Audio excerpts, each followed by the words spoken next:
on Facebook. Good idea. So anyway, we were talking. We lost you. We're back. Braves are up 2-0 though. Yeah, yeah. I mean, they pounced. They pounced hard, and again, I was happy to see Jorge Soler do that. That was awesome.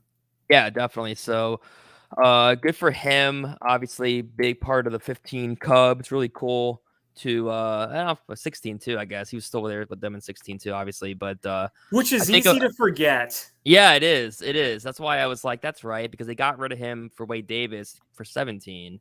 But yeah, no. So and I have a shirt that I'm not wearing right now. I was wearing it yesterday. Had all the names on the back of the 16 Cubs, and yeah, his name is on there. But really cool to see him having success, Jock having success, and yeah, it's been a good start for the Braves so far, to say the least.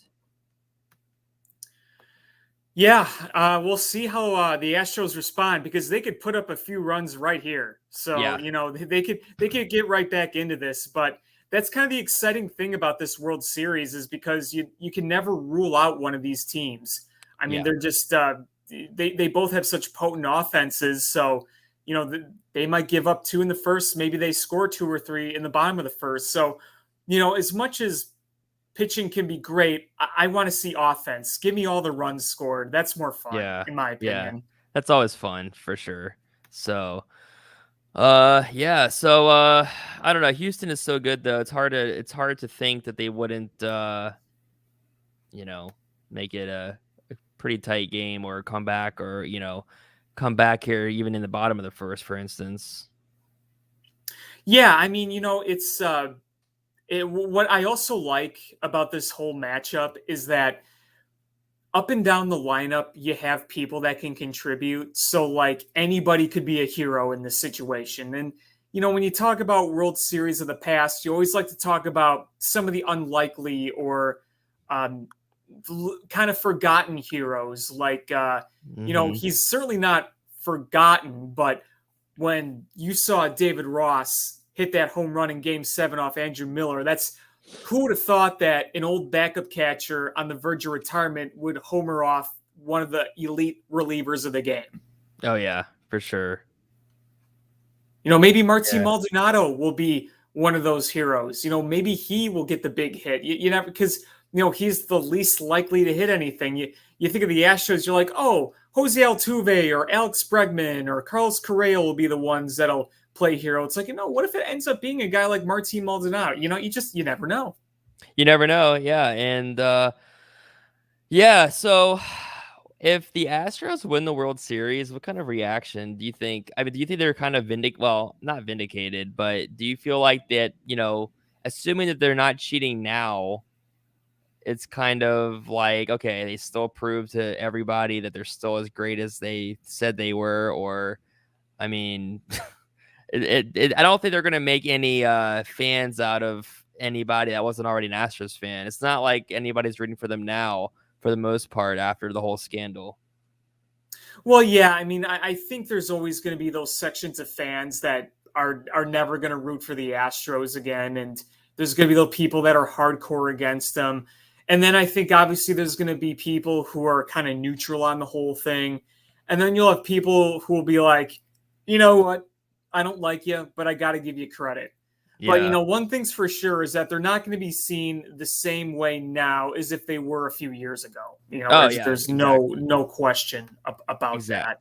Yeah, exactly. Yeah, yeah. I was rooting for Verlander back in 17 because I was a huge Verlander fan. I'm still a Verlander fan, but obviously he's out this year. But I was really rooting for him to win it all, to finally get a ring after being so great and not winning with Detroit. And can't edit out a sneeze, but yeah. So it's crazy too that Houston is kind of doing what they're doing without Verlander, new manager. I mean, not new manager in Baker, second year anyway with Houston, but you know. What do you think about the season overall? I mean, aside from the Cubs side of things, just overall. I thought it was, we got your few surprises. We didn't expect Boston to be good, and Boston ended up being good. We Yeah. didn't expect the Giants to be good, and they ended up being good. And then, everything else was kind of as expected. We expected the White Sox to be better this year. They were. We expected to see the Yankees in the race. They were. We expected the Rays. We expected Atlanta. We expected Houston. You had so many no hitters, it almost became like, oh, Yeah. not even that big Oh, of a deal. yeah. That was insane. All the no hitters at the beginning of the year. At first, it's like 2, 3. Even when you get to 3, you're like, this is really weird for so many this recently or together. And then you had 4, 5, and at that point, it's just like, all right, this is just too commonplace. And then it finally stopped. I mean, after that cluster of no hitters, we didn't have. I'm trying to remember. Did we have one after like May, or was that the last bit? I honestly don't remember. I just remember a lot of it happening early on. There were some near no hitters, but then they would get broken up later in the year. So I feel like there was either all in the first 2 months or there was maybe one late, but I don't. Oh, wait, the Cubs had one against the Dodgers. That Well, was in that was a team June. effort. That wasn't Yeah, a right, right. single pitcher. Hey, it still counts. I Oh, mean, I it know it wasn't still one. counts. It's just a It little wasn't. different. No, yeah, you're right. I mean, that's the one I'm thinking of. I thought there was some other ones that happened. I mean, I don't know. And I gotta look it up. I can't remember. But yeah, the no hitters were insane in the first, you know, few months, first 2 months of the 2021 season. Yeah, and I think the other thing too is that when you looked at all these no hitters, you kind of said to yourself, after a while, you're almost seeing like the perfect trends in baseball. You Yeah. see a million strikeouts, you see a million home runs, the runs are still being scored. It's kind of that all or nothing type of mentality that some of us have kind of seemed to see when it comes to baseball offense. And like I said earlier, here come the Houston Astros kind of defying that all or nothing philosophy. They can put Yeah. the ball in play when they want to put the ball in play. They can hit the home run when they want to hit the home run. I mean, look at the Cubs offense. I said it earlier. I'll say it again. It's that all or nothing, boom or bust. You hit 5 home runs and you win, or you strike out 15 times and you lose. That was basically the Cubs offense. So there were like 9 no hitters with 1, 2, 3, 4, 6 combined no hitters. Or no, I take that back. It's showing each actual no hitter on this ESPN page, and they're Mm-hmm. showing like the same games for like different pitchers. So it wasn't 9. It was, let's see, 1, 2, 3, 4, 5, 6, 7, 8. Yeah, nine combined between combined and then the regular no hitters. 9 of them.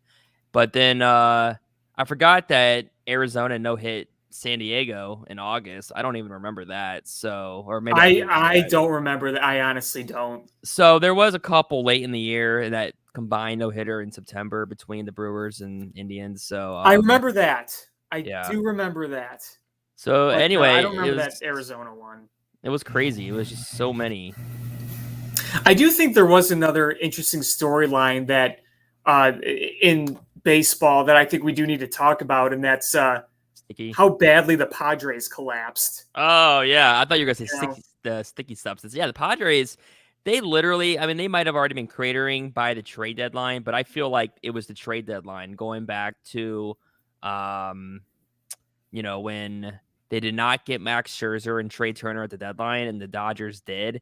Mm-hmm. But I mean, San Diego might have already been. It might have been too late, maybe not. But uh, after that, they just fell off a crater, and yeah, I mean, they had to make changes, obviously. Well, and I think one of the biggest things about it too was seeing their pitching crumble, including Yu Darvish. Yu Darvish fell apart. Blake Hmm. Snell. I mean, on paper, you looked at the rotation they assembled and it was like, holy crap, look at all these guys. And that they didn't have to give up a single top prospect to get any of those guys. But the pitching is what failed them down the stretch. And then you saw Manny Machado and Fernando Tatis get into it in the dugout. And I mean, it just all fell apart. And you remember, Yep. they were one of, if not the most hyped teams in baseball going into the season. Yep. Yeah, they were like the World Series favorite. I mean, they looked like they should have been a favorite with getting Darvish and Ian or Blake Snell and you know having this great team on paper, And and it they were started really off good, yeah, right. They started out pretty good and exciting, and and they weren't even the second best team in their division when you had the Giants just go crazy from start to finish. and I was just waiting for the Giants to kind of come back down to earth, and they Yeah, didn't. And but going into the postseason for the Giants, I said this team can either go on a run and prove what they were all regular season, but I said that if they lost in the first round, it would not surprise me, yeah, and it didn't. So going into next year, what's going to happen? I I just am not sure if guys like Kevin Gosman are going to continue this at this rate. He could still be a solid pitcher, but I don't know if he's going to replicate this kind of year. I feel like there's going to be some regression that's going to come into play. Is Evan Longoria going to continue drinking from the fountain of youth? Because yeah, after a pretty good regular season, the postseason he didn't do much. yeah. Posey, Bell, all these guys that were just had like a resurgence in youth all of a sudden and just played Yeah, well. yeah. And These I aren't these mean, aren't kids. yeah, and I mean this team won 107 games or whatever, crazy, and Yeah, you know, best I record. was I was hoping that they would knock out LA, but even Me if they too. did, I kind of think that maybe the Braves would have knocked out the Giants too. I don't know. I mean, who's to say? You can't really go back in time and rewrite what might have happened, but I do feel like Atlanta's got some kind of swagger going on right now. Yeah, and I can't help but wonder how the Giants pitching would have done. I mean, the Giants pitching isn't really what lost them the series. I mean, you saw game 5 was a 2-1 score, and Yeah. you saw one of their wins, one of San Francisco's wins, I believe it was game 3, they won 1-0. So, your pitching won that, not your hitting. And then I believe they shut out the Dodgers in game 1. So their pitching did the job. The Giants just couldn't really hit as much. And the thing is that what really got me about the Giants was they were flexing more home run power than you would expect, and especially in a ballpark like they play in San Francisco. And the Dodgers shut down their home run power in the past few games, and they were able to take advantage when they needed to, and it wasn't enough for the Giants to overcome. And Yeah. it was a very sound baseball team, but I felt like they were overcome by the talent of Los Angeles, and I think, like you said, we won't know for sure, but I feel like the talent of the Braves could have overcome that as well. Yeah, I feel like it was a pretty tight series against LA except for game what was it? 2, I want to say. Yeah, I guess it was game 2. When LA, scraped across a bunch of runs and that was pretty much it, but otherwise it was just tight games, pitching duels and stuff, so I don't know. Giants Logan Webb was a stud, so I think it's going to be hard to say how good they'll be next year after you have to wonder how these guys are going to play, but also curious to see if they keep Bryant or not. Yeah, because I think Bryant would fit in so well in that organization. I just wonder Yeah. if they're going to pay up. I feel like they'll offer him a good amount. I think they were trying to get Bryce Harper a couple years ago, so Yeah. I feel like they would pay up. I think about Chris Bryant, and I think about what other places would realistically be a landing spot for him. I mean, I really don't think he's coming back to the Cubs, and I feel like the logical thing for him would be to return to the Giants. But if they're not offering what they want, where would other places be? What other teams would be options? You feel like it would have to be a team that's willing to spend a lot of money. So who else is left? And who else is left that would be of necessity? Yeah. Obviously, like the Dodgers and the Yankees, they can make it happen. They don't have unless the CBA changes, you never know, what the rules could be. But, as of right now, we know that they have unlimited resources. Yeah. So, it's It's going to be fun to see what happens this offseason, but not fun if there is indeed a lengthy lockout. Yeah, hopefully no lockout. It's probably likely that it's going to happen a little bit, but hopefully they don't like lose a whole season or anything like that. But I don't know. We'll see. It'd be a shame if the White Sox got hindered by that a little bit. And no, I'm just kidding. I don't want that. I don't want any team that gets screwed over by the lockout. Hopefully, or it might benefit them, like LA last year, have like a shortened season and win it all, in a 60-game season or something like that. Yeah, right. Yeah, yeah, I think right. it's hilarious though. Looking back, I wasn't rooting for LA last year, but now I'm glad they won last year because that'll probably be the one that they win in this whole era, and it's that bullshit 60-game season in which that's all they get after all these appearances. I mean, I know that you could say they got screwed in 17 against the Astros, 18 against the Red Sox, whatever.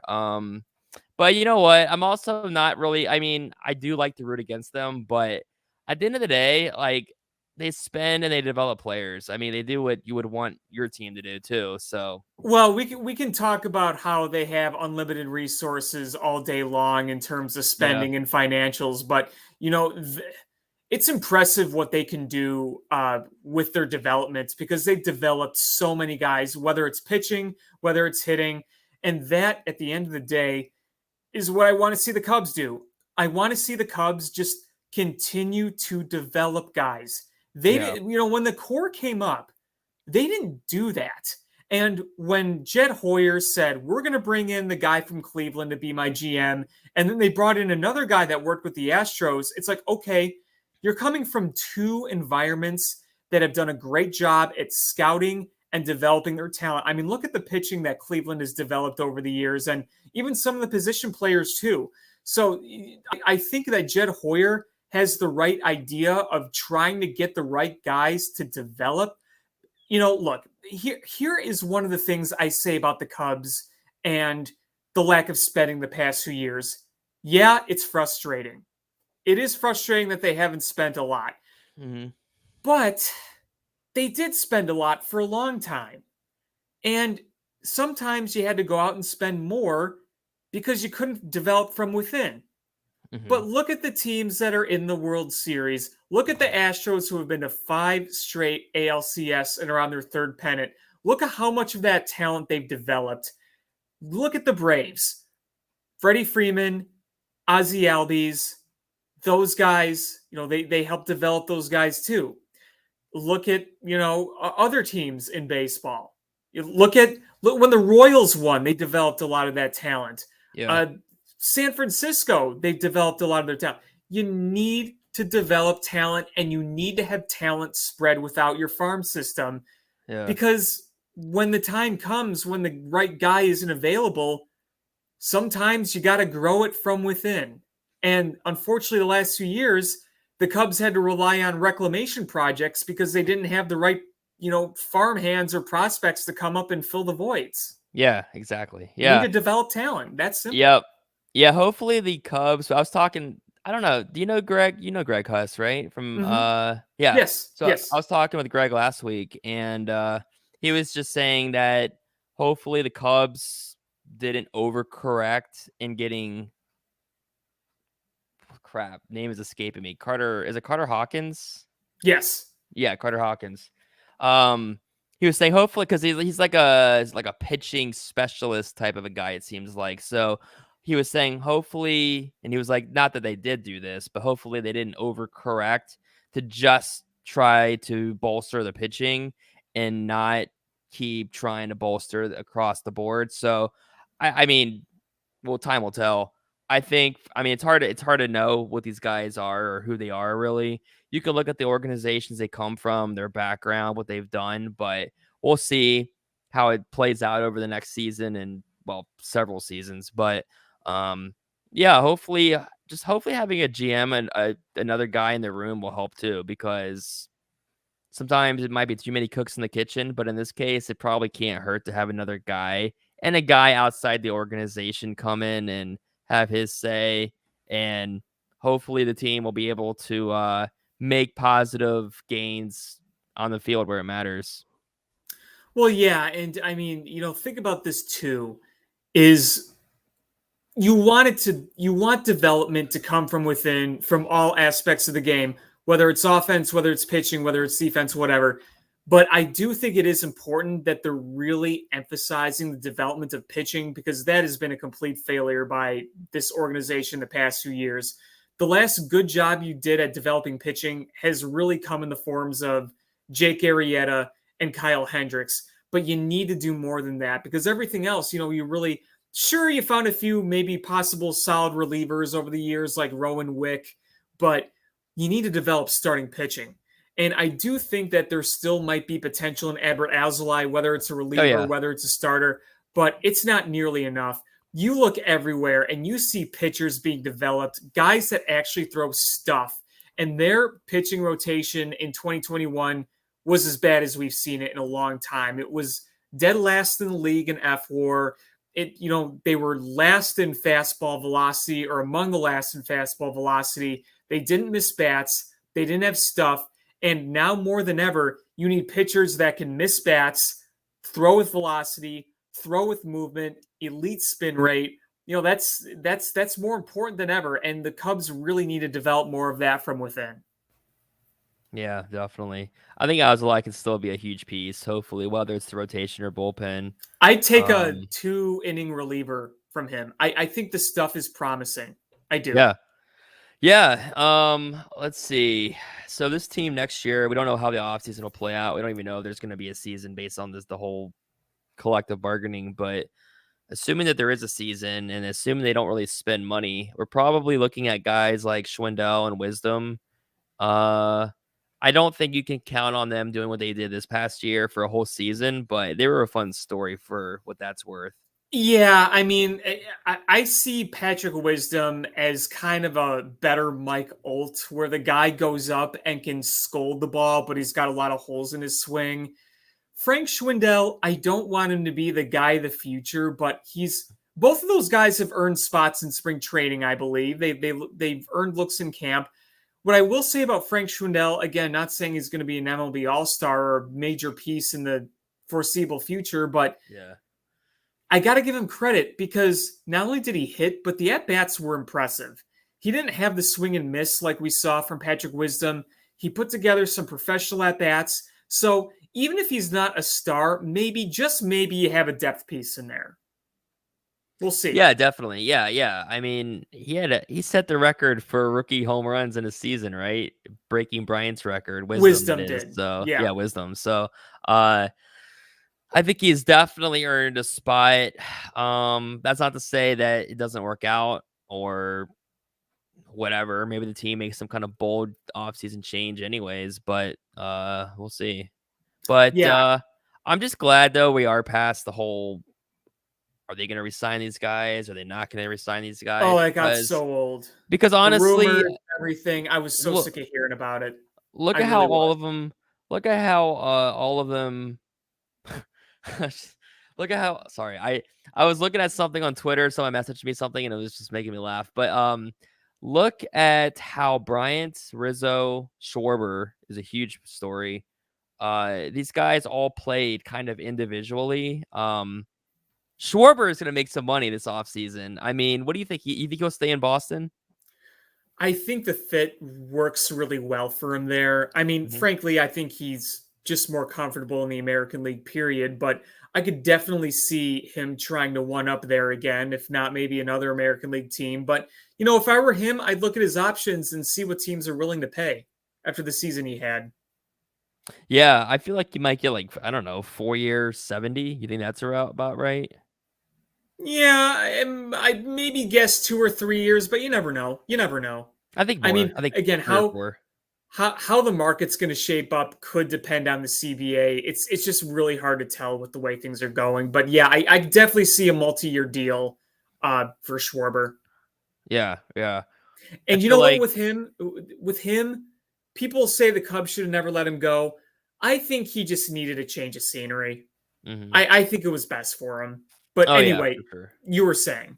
Yeah, no, I agree. I feel like scenery change is probably for all of them. I mean, even Bryant was ready to go. He was ready to get out. So He was I think tired of the he, rumors, and I don't blame him. I think people were in denial to think that there wasn't gonna be a shakeup. How do you can't lose 11 in a row and lose all these guys to free agency for nothing. I mean, they had to No, trade no, them. you had to make something happen, and unfortunately for Jed Hoyer, it wasn't a hot prospect market. Like, remember when Rick Hahn started the rebuild? People were still giving up top prospects for established veterans.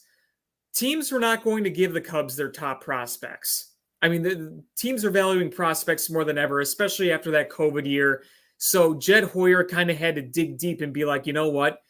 We got to find the assets that they are willing to give up, and that those assets might be a lot younger and a lot more raw than a, a top prospect with pedigree. So he really had to dig deep and try to make it work. And you know what? Some of these trades they could pay off. Some of these guys that they did get in these Yeah. trades, they could end up being really good. Yeah, no, I think that they made some really good moves considering where they were at that point. They could have made the sell off a year or two earlier, but not last year. Obviously, that wasn't going to happen last year, probably. But 2 years ago is what I always go back to. I know we've talked about this, but maybe they would have gotten more, especially for a guy like Baez, who was like an MVP candidate in Oh, of 18 and course, yeah. 19. But that's all pure. But let's see. Before we wrap up, we'll definitely have to just do this again. Get some more momentum. Do this somewhat regular. If we did it like bi-weekly, that would be cool. Let's just Yeah, do that. absolutely. Let's Absolutely. let's look at like bi-weekly or a couple times a month at least. I'm thinking bi-weekly. That Just sounds good. try to pick up some momentum, steam. We could be like unofficial co-hosts, but have like Kyle or George or just random people pop in. You know what? We'll be like Manning, the Manning cast without being famous Ha. whatsoever. Ha. Braves are making some moves, by the way. They're gonna try to go 4-zip at least before this inning ends. Solaire's back up, and well, he drove in a run. Yeah. So I like Atlanta to finish this game, and I think they do. I did say before, I think they win this series. I'm gonna stick with that. I'm gonna say Braves in 6. Well, they're off to a good start so far. Long way to go, though. Long It way to is, go. yeah. That's for damn sure. It could definitely turn at any point with Houston. They're too good. Yeah. Yeah. And, it could be one of those funny things like in 2019 where the road team is the one that wins all the games. Yeah, that's true. That is true. That's what I was saying before, where Houston was cheating at home and lost every time. Yeah. I mean, think about it now. Like, what if the Braves dominate these two in Houston, and then you go on the road thinking that the Braves got it wrapped up, and all of a sudden it's the Astros thumping on the road? You never know. You never know. Yeah, exactly. I do think that I think Houston definitely wins one of these home games, and they'll probably be tied. Well, maybe tied. Houston might win both. Who knows? Yeah, yeah, we'll see. We'll see. I think too, what's going to make this so intriguing is going to see how these teams manage their pitching, Yeah, because it's not like both these teams have like four established starters. I mean, especially with the Astros don't have Lance McCullers again, so that's one big starter that's out. You're probably going to see more bullpen games. We saw in the championship series, we had a game where Jesse Chavez, the former Cub reliever, started a game for the Atlanta Braves. yeah, yeah. I think, yeah, it's crazy that it's funny because with Atlanta, I thought this team was kind of they were underachieving in most of the regular season, and I Yeah, for thought, the first half, yeah. yeah, and they're where they should have been, I guess, as a team that was trying to get to this level. They were in the NLCS last year, and then you got Baker on the other side, who's just been through all these teams and always coming up short in the playoffs. And finally, he's got a chance. But it's like it would be like typical Baker if he couldn't get it done or if his team couldn't get it done. But also, it's kind of hard to put that on him. I mean, it's the World Series, so but I don't know. I'm not rooting for either team, but I kind of am rooting for the Braves, so I don't really care either way. But it'd be kind of cool if Atlanta wins, but it'd also be kind Yeah. of funny. Although I did remember though that I have an ex who is a Braves fan. I don't really care about that anymore, but it would be kind of fun if they lost. But Petty. I'm not gonna be Petty. that petty. Yeah, I'm not gonna be that petty. I usually am petty, but I barely even think about that. So I was like, oh, who cares? I'll just How go long for ago is this relationship? It was too long ago to care, so that's why Yeah. I was like the other day I was like, "Oh yeah, I did know a Braves fan," but no, I like Atlanta. But I don't want. I mean, if Houston wins, I'm not gonna be pissed Yeah, off I'm about not. it. I'm not gonna lose sleep over Houston winning. I'm not gonna pout or be angry about Houston winning.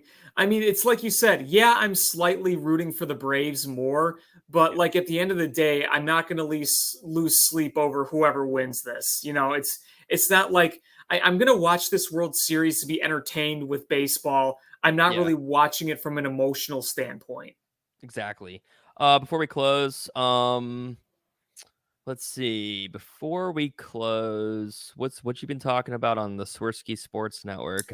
How'd you like that Bears game on Sunday against the Bucks? Yeah, I mean, when you ask about what we talk about on Swirsky Sports, Bears are always the number one topic, unfortunately, and that's just been exhausting the last few weeks. And there was nothing good to say about that game on Sunday. I mean, I said this on our podcast, and I'll say it on this podcast. I gave up 10 minutes in. 10 minutes into Yeah, the game, I'm like, I'm not doing this. I can't watch this. It was clear from the first drive of the game that the Bears yeah, were not going to win this. I mean, when you see 3 and out and getting blindsided, Justin Fields that is, and then giving Tampa Bay a short field and scoring in the snap of a finger, I mean, that set the tone right there. You knew what kind of game this was going to be. So, and then on a positive note, we're going to have a lot of fun with this new Bulls team here in Chicago. This new Bulls team is exciting. It's fun. It's got a lot of great personalities. So we're going to have fun with that over the next few months. yeah. The Bulls are off to a really good start, and that reminds me, I'm doing a live stream with Salim. I don't know if you know Salim, but he does a lot of Bulls stuff. He's a big Bulls fan, so he has a podcast. But You should hit up my brother sometime. yeah. In fact, I asked him, I said, "Do you know Pat?" And he's like, "Pat who?" And I was like, "Alex Pat." And he was like, "Is he related to Jason Pat?" And I said, "Yes." So he definitely knows your brother. I said, "It's Jason, right? Did I get the name wrong?" Yes, It yes, is Jason. I thought yes, so. I felt yeah. confident with that. But yeah. Um yeah, so he at least knows of your brother. But yeah, Bulls are exciting. They're 4-0. They have to be a playoff team, obviously. So what do you think? 4 or 5 seed? Yeah, so I'm thinking between 6 and 5. Some people want to go higher. I think 6 and 5 is reasonable. They're off to a really good start, but I think that they have shown these first few games they have some things to work on. And there are some really good teams in the conference too, whether it's Milwaukee, Brooklyn, Miami, the 76ers. So they're going to hit some rough patches. They're going to hit some games where they're just going to be a little overmatched. So I don't see them being like a top 3 seed, but I think a middle seed. They're good enough to avoid the play-in games or the play-in round, whatever it is. They need to avoid that. I really think that a middle seed is reasonable. And you get in the playoffs. I'm not saying they're going to win a championship, but you could at least make a little noise in the playoffs because it's a talented roster. Lonzo Ball is a really good ball player. DeMar DeRozan is a really good ball player. Zach LaVine has come into his own. You actually have depth on your team with Javonte Green and Alex Caruso. And one of the questions you have now is when Kobe White comes back, is he going to be a good contributor off the bench? Are you going to be able to see more development from Ayo Dosunmu, who you drafted this year, the guy from Illinois, who I'm a big fan of? And is Patrick Williams going to develop the way that a lot of draft experts said that he could? Because he was taken very, very high. So you ask all those questions, and I think that the potential is all there for this to be a really good team. There's just a few things you wonder in terms of how they're going to mesh together. And I think the potential is very high. Sky's the limit. Yeah, it shows how fast a rebuild can work when you know what you're doing and you have the right people in place because the Bulls Yes. were a disaster for the last, decade plus. And Mm-hmm. so yeah, they're the one bright spot in Chicago sports right now because the Blackhawks are awful and they're a disgrace right now. The Bears Yeah, are it's not good. terrible. The White Sox are in off-season mode, but they'll be fine. The Cubs get back to Rebuilding. me in 2 to 3 years. Yeah. Yeah, So with the Blackhawks, we'll just stick into the on ice stuff. Just the on ice. They play Toronto Wednesday.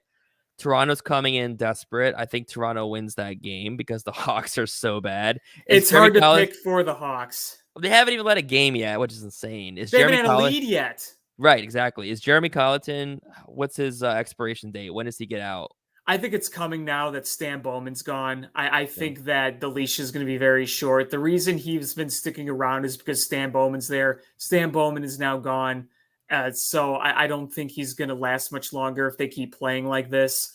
And plus, you have half the team in COVID protocol, so that doesn't help either. It's every top to bottom, that organization is an epic disaster, Yeah. and they have a lot of work to do to climb out of a number of things. Yeah, they and I love Seth Jones, but oh my god, I'm glad Columbus traded him when they did. That was fantastic getting Adam Boquist.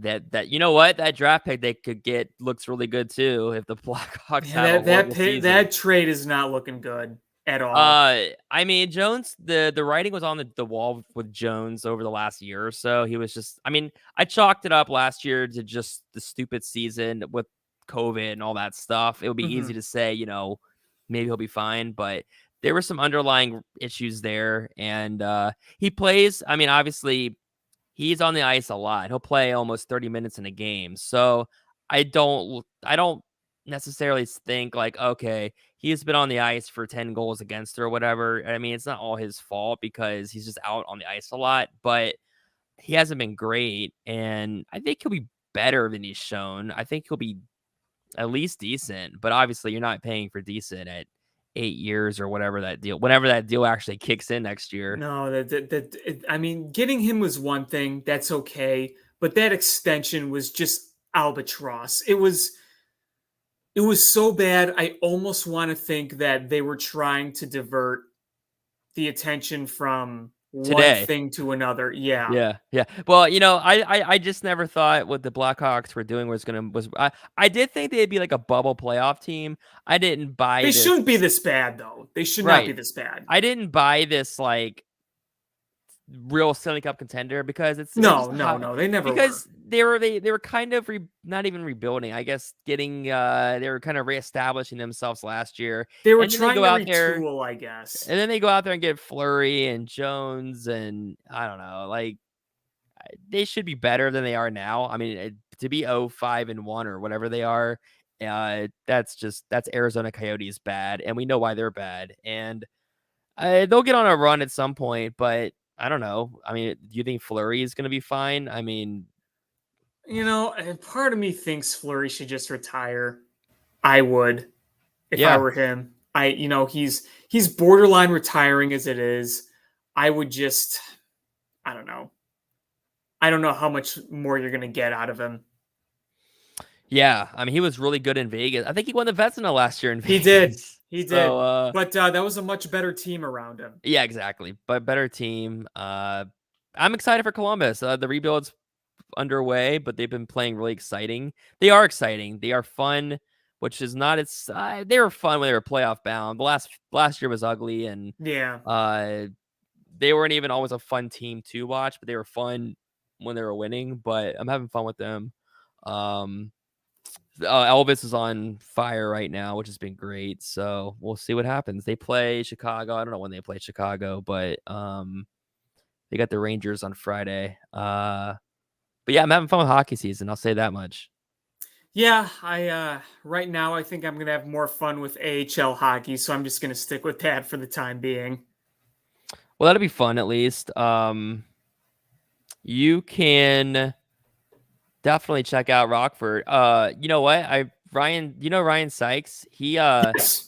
He covers. I think he covers the Rockford. Is it Rockford? No, no, no, no, not Rockford. Chicago Steel. That's the team he Yeah. covers. That's yeah, Yeah, East Ryan's. AHL. Shout out Ryan. You're not probably listening, but he's cool. He came on and we are talking LA Kings and some hockey a while back, a couple months ago now, I think. I haven't talked to him in so long. We did the Bears blog, Clubbed Up Bears blog together for a little bit. Nice. That Yeah, was in 2019. I'm gonna talk with Zach here soon, I think. How do you say his last name? Prosby? You know what I'm Oh, are talking you? about. Yeah, I Yeah. talked to him a lot. Yeah. Yeah, I'm gonna talk with Zach Prosperi. Talk with him. You know what? We'll have to have him on when you and I are on together again Yeah. sometime. Dude, we gotta do, like, a group thing, that'd be cool, just, like, get this thing to, like, get some momentum because 'cause I'm trying to do this, like, Absolutely. regularly, get some people on here, check it out, so George It'd be a good way for me to reconnect with some of the Twitter peeps again that, ever since I kind of left full time, it's, there are nights where I kind of miss talking to people like on a normal basis. So this can maybe help reconnect with some of those people. Yeah. Yeah, you should definitely when we wrap this up here in a minute, you can, retweet it out or tweet it out and say, like, "Doing a regular thing with this, get some of you back on," like, we'll get involved with people on Twitter. Yeah, we'll make this a thing. I think people would really enjoy that. I'd certainly enjoy that, and I think we could have a lot of fun with it. Definitely. Well, I am gonna eat dinner, but, we'll talk offline and, we'll just do this. We'll just do it. We're just gonna fucking do it. Just do it. Exactly, just do it. So, I'm gonna hit end broadcast, and we'll still be chatting.